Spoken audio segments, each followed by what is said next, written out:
आप सबको मेरा नमस्कार। मेरा नाम है सुभाष सैनी। साथियों, चीन और म्यांमार की बात करते हैं। इन लोगों को क्यों जलन होती है नागालैंड में जो फेस्टिवल बनाया जाता है, और उसी पर हम बात करते हैं। तो आजकल नागालैंड नागी में एक त्यौहार है नागालिम। और नागालैंड वो काफ़ी अच्छी तरीके से खुशहाली के रूप में बनाया जाता है। तो चीन और म्यांमार को जो है उससे जलन होती है, तो इसी के बारे में चर्चा करेंगे। तो यह पाकिस्तान संघ की जो आज़ादी थी, और नागालैंड इसी समय से, जो आज़ादी के समय से वो घोषणा करता है कि अपने त्यौहार को मनाने के लिए। तो इसी में जो पूर्वोत्तर जो कथा या तीन तरीके की होती हैं, और अपना फेस्टिवल काफ़ी अच्छी तरीके से बनाता है। तो नागालैंड एंड नालगिम जो डिफरेंसेस हैं, बीते 22 अक्टूबर को 19 यानी कि 91 वर्षीय नागा लीडर जो थुंगई लेंग मुवाया वर्षों तक जो भूमिगत रहने के बाद मणिपुर के उखरुल जिले में अपने पैतृक गांव सोमदल पहुंचे। यानी कि ये 21 वर्षीय एक नागरिक थे जो अपने गांव पहुंचे हैं। तो NSCN-IM संगठन ने वर्षों तक नागालिम यानी ग्रेटर नागालैंड की मांग बरकरार रखी थी।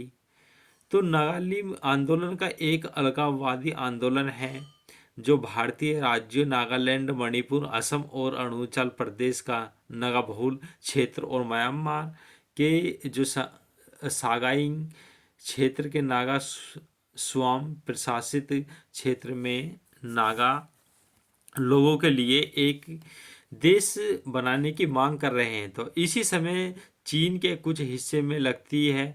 ऐसे में जो चीन को इस पर ऐतराज रहा है, तो अलगाववादी संगठन रहे हैं national socialist council of Nagaland, Isak Muivah. NSCN-IM का कथित मकसद एक नागालिम ग्रेटर जो नागालैंड की स्थापना करना है। तो क्या है ये नागालिम, नागालैंड से कितना है अलग? तो नागालिम में पड़ोसी असम, मणिपुर, अरुणाचल प्रदेश के सभी नागा बसे हुए हैं। इसके जो इलाके हैं और म्यांमार का कुछ हिस्सा शामिल हो जाता है, जिसे वह नागाओं की वास्तविक मातृभूमि मानता है। एक स्वतंत्रता राज्य के रूप में जो प्रस्तावित नागालिम पटकाई पर्वतमाला में 930 और 970 पूर्वी देशांतर और 2350 और 2830 यानी कि 28.30 उत्तरी अक्षांश के बीच चीन, भारत और म्यांमार त्रिसंधीय क्षेत्र पर स्थित है। प्रस्तावित नागालिम लगभग 1,20,000 वर्ग किलोमीटर में फैला है, जबकि वर्तमान नागालैंड भारत का एक राज्य है जिसका क्षेत्रफल 16,527 वर्ग किलोमीटर है। तो बात करते हैं अब, जिस तरीके से आप इमेज के माध्यम से देख रहे हैं, तो वहाँ काफ़ी उत्साही के रूप में ये मनाया जा रहा है, और यहाँ की जनसंख्या भी काफ़ी अधिक दिखाई दे रही है। तो होता है कि अपना स्टेट, अपने शहर का एक बड़ा क्रेज होता है। तो जो मुई वाग मणिपुर लौटने पर जो उमड़ी भीड़, और जो एक मतलब इनका एक इस तरीके से मानो कि जैसे एक फेस्टिवल हो रहा हो। तो केंद्र सरकार नागालिम को नहीं देती है मान्यता।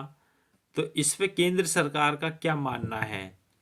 तो साउथ एशिया टूरिज्म पोर्टल के अनुसार नागा अलगाववादियों की मांग है एक अलग नागा राष्ट्र की स्थापना हो, जिसमें चीन की सीमा से सटे अरुणाचल प्रदेश के इलाके, मणिपुर, असम और म्यांमार के कुछ हिस्से भी शामिल हैं।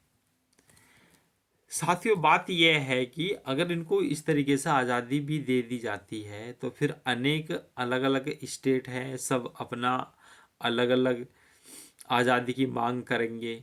और इसमें क्या है कि जो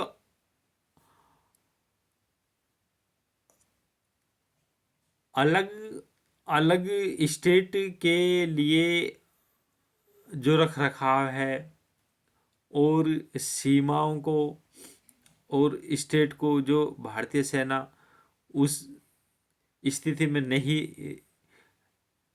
जो सुरक्षा कर पाएगी, क्योंकि जो राज्य है राज्य अपना अलग तरीके से जो है चलाने की कोशिश करेगा, तो उसमें जो दूसरी कंट्री हैं कुछ जैसे कंट्री चीन, अमेरिका और पाकिस्तान, तो वो जो है ना होता क्या है कि वो हस्तक्षेप करने लगेंगी ऐसी स्थिति में और उस राज्य का बिल्कुल तहस नहस कर देंगी। क्यों? उसमें डोनेशन और बड़े बड़े अत्याचार होने लगेंगे। तो इसलिए भारतीय गवर्नमेंट बड़े सोच समझकर हर चीज़ का फैसला लेती है और भारतीय गवर्नमेंट ही रख सकती है सुरक्षा, और सुरक्षा इनको इसी तरीके से प्रदान कर सकती है, पर लेकिन ये लोग समझते नहीं हैं और मानेंगे भी नहीं।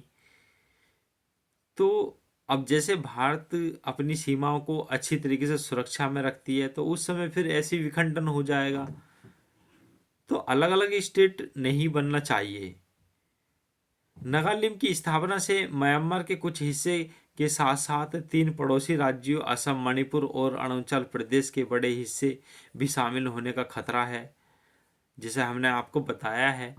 तो NSCNIM द्वारा जारी नागालैंड का नक्शा असम के कार्बी आंगलोंग और उत्तरी कछार हिल्स जिले पर दावा करता है कि इसके अलावा नक्शे में गोलाघाट, शिवसागर, डिब्रूगढ़, तिनसुकिया और जोरहाट जिलों के कुछ हिस्से को भी शामिल दिखाया गया है। तो नागालैंड के नक्शे को मान्यता नहीं दी जा सकती क्योंकि भारत की संप्रभुता और अखंडता को कोई नहीं चुनौती दे सकता। साथियों, जिस तरीके से हमने इसमें आपको पहले ही बताया है, क्योंकि ये कुछ जो लोग होते हैं ना, ये नई नई योजना लेकर आते हैं और लोगों को भ्रमित करते हैं। तो ऐसे लोगों को उठाओ और अंदर कर दो। होता क्या है कि जो जिस तरीके से नया नेता बनता है और नई चुनौतियों को भारतीय गवर्नमेंट के सामने वो खड़ा करता है और पब्लिक को भ्रमित करता है, तो पब्लिक उस समय ना समझती नहीं कि क्यों, जैसा वो उनका लीडर कह रहा है हाँ हाँ हाँ वो वैसे ही सही है। तो ऐसा नहीं होना चाहिए। तो ईसाई और हिंदू और जीववाद जैसे धर्म पनपे। तो बात करते हैं इसमें। मोरंग एक्सप्रेस के अनुसार नागालैंड की आबादी अनुमानित तौर पर करीब 40 लाख है। यह भारत, चीन और म्यांमार के बीच लगभग 1,20,000 वर्ग किलोमीटर के दायरे में फैला हुआ है। इसकी भाषा नागमी, असमिया और आदिवासी रूप अंग्रेजी है। वही ईसाई धर्म, हिंदू धर्म, जीववाद और अन्य धर्म यहाँ पनप रहे हैं। तो होता क्या है कि जो पिछली अब से 2014 से पहले जो समस्या थी, अनेक अनेक समस्या इसी तरीके से उपनपती थी, जो पनपती थी, तो वो अत्याचार बहुत होते थे। अब भारतीय गवर्नमेंट अच्छा मतलब काम कर रही है। तो आपने देखा होगा को कुछ समय लेह में जो काफ़ी भ्रमित लोग हुए थे और अत्याचार करने लगे थे, तो वो जो उनका लीडर था उसको उठाकर अंदर कर दिया। तो ये होता ही इसी तरीके से। अब ये लोग ये नहीं सोचते कि भाई कि अपने भारत में ऐसा नहीं करना चाहिए, और इनको क्या है कि इनको बाहर से फंडिंग होती है तभी ये ऐसा करते हैं। तो साथियों, ये है वो जिसकी बात हम कर रहे थे, नागालैंड। अब ये क्या है कि ये जैसे चाइना हो गया, अब वो सपोर्ट करेगा, इसको पैसा देगा, हाँ भाई तू ऐसे कर, ये कर, वो कर। तो ये ना ऐसे ही होता चला आता है, सबकी स्कीम अपने अपने दूसरी कंट्री पॉलिटिक्स में हस्तक्षेप करती हैं।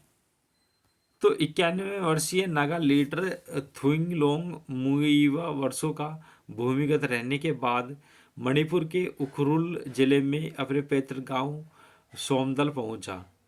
तो नगा एक नहीं 19 जातियों का समूह है। 9 से 11 जुलाई 2002 को एम्स्टर्डम में शांति वार्ता हुई, जिसमें केंद्र सरकार के विशेष प्रतिनिधि सह मुख्य वर्तकार के प्रधान भैया और NSCNIM के महासचिव थुइंगलोंग मुइवा शामिल हुए। इसमें कहा गया है कि केंद्र सरकार ने नगाओं के विशिष्ट इतिहास और स्थिति को मान्यता दी है और NSCNIM नेतृत्व ने भारत के भीतर शांति वार्ता करने की इच्छा व्यक्त की है। साथियों, जैसे हमने बताया, तो भारतीय गवर्नमेंट यही चाहती है कि शांति बनाए रखें, किसी की हानि ना हो।